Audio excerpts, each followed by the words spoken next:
3 দিন আগে একটা প্রোফাইল পিকচার আপলোড দিয়েছি, একটা সুমন্দিও কমেন্ট করিনি। তুই তো আমার বন্ধু, তুই তো একটা লাইক কমেন্ট করতে পারতিস। লজ্জার খাতিরে নিজের ছবিতে নিজেই লাভ রিয়াক্ট দিছে, একটা কমেন্ট করেছি, খুব সুন্দর হয়েছে। শালা তুই কমেন্ট করিসনি? আরে বন্ধু তুই বিশ্বাস কর, আমি তোর ছবিতে মাত্রই কমেন্ট করতে যাচ্ছিলাম, আর ওই সময় বারা ভোলাদার ছবি সামনে চলে আইছে। এখন ওই ছবিটা দেখে আমি অজ্ঞান মাজ্ঞান হয়ে পড়ে গেছি। আর যখন আমার চোখ মুখ খোলে তখন দেখে আমি সরকারি হাসপাতালে বেডে শুয়ে রয়েছি। আর কখন কমেন্ট করবো তুই বল? হ্যাঁ তাহলে বন্ধু তুই বল, আমার জীবনটা আগে না ছবিতে কমেন্ট করা আগে?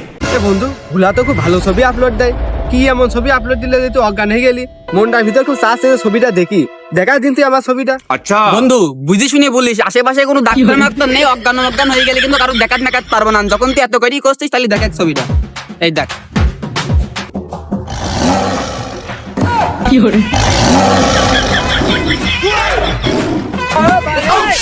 আগেই কইছিলাম যে তুই দেখি অজ্ঞান হয়ে যাবি, এখন এই নেকাটা করবে কি, যা তোর হাসপাতালে নেবে কি।